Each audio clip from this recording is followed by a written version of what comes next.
Ladies and gentlemen,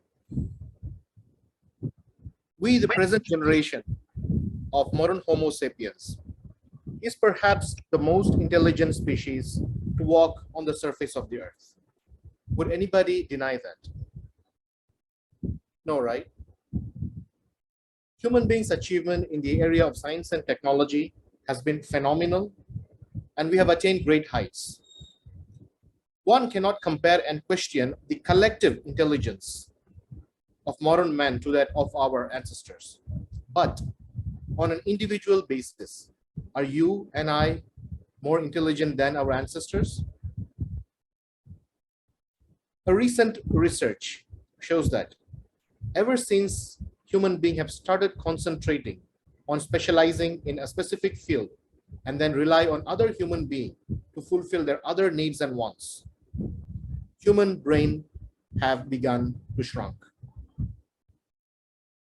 Without doubt, the internet and the computer are perhaps the biggest brainchild of science and technology.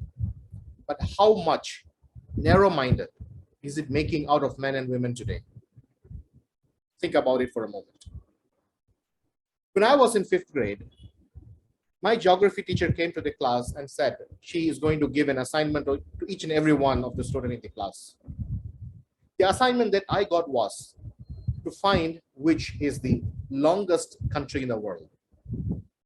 I went back home that night to my home and picked up my favorite atlas to find out the longest country from east to west. Can anybody tell me which is the longest country from east to west? Any answer? Russia. Yes, the answer is Russia. The next day I went to the class and told my teacher it's Russia. And she said, no, it is wrong. I went back again that night, again picked up my favorite atlas, this time trying to search for the longest country from north to south. I found multiple countries. Any names? I thought it is Canada, I thought it is Australia, I thought it is Brazil. I took a list and went back to my class the other day and gave the list to the teacher. And my teacher said, no, the answer is wrong. That day, I went to my school library and picked up an encyclopedia to find out what's the definition of the longest country. And to my surprise, the answer is Chile. It is based on the ratio of the breadth and the length. That day, I did not only learn the longest country, but I also got to know what ratio actually means. I felt like I achieved something great, I discovered something great. I felt as happy as Christopher Columbus when he discovered America. 10 days back in a social gathering, I called a 10-year-old boy and asked him the same question. What is the longest country in the world? He picked up his mobile phone in just a matter of 10 seconds, typed in the question and gave me the answer. It is Chile. I asked him, what's the reason behind Chile being called the longest country in the world? To which he said, uncle, you don't know something, you asked me, I helped you find an answer, now go away. And then he immersed himself back into his phone to play his favorite Minecraft. The availability of information at fingertips has empowered human beings today to go and look for exactly what they want and learn exactly what they want. And the adverse effect of this is losing in gaining knowledge in a diverse field. Earlier, when we want to learn something, we refer to books, we research, it takes hours or sometimes it may take days for us to learn something. But today, it's totally different. Previously, in this journey of learning, we pick up a lot of unwanted things en route in the learning journey.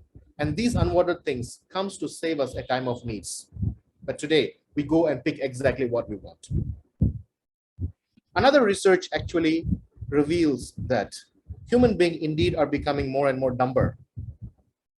And the reason behind that is simple: change in lifestyle, change in network, and also significant decline in reading habit.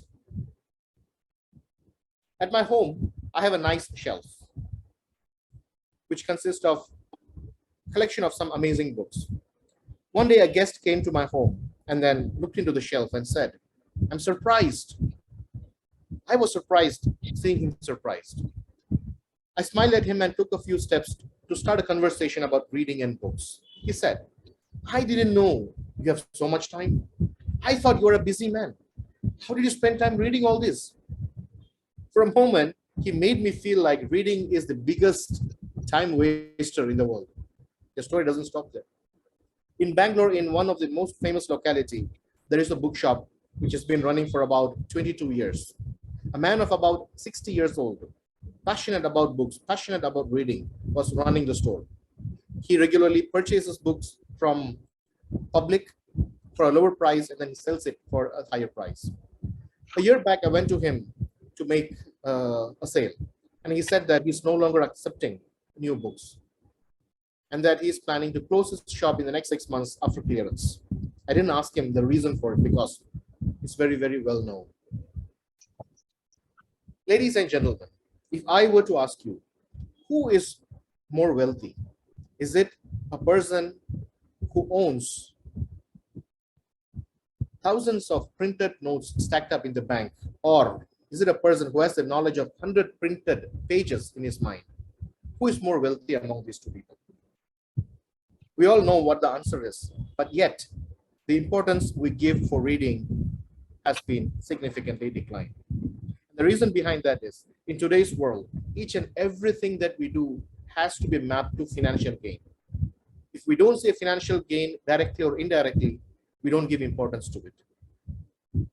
And the impact of it we are facing right today, isn't it? We believe in whatever we see that has been shared in social media.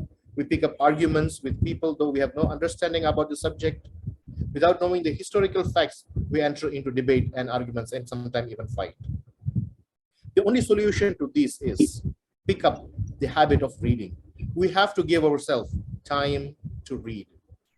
It could be a few pages per day, or it could be a specific time allocated in each and every day. And then we ensure that we complete reading book and then we move ahead. Changes has to begin right from us. If we can bring the change in us, we can change the people around us, we can change the generation next.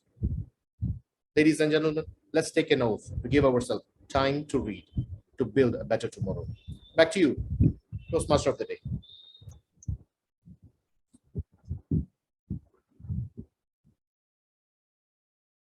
Indeed, Toastmaster Jawahar, it is indeed the time to read.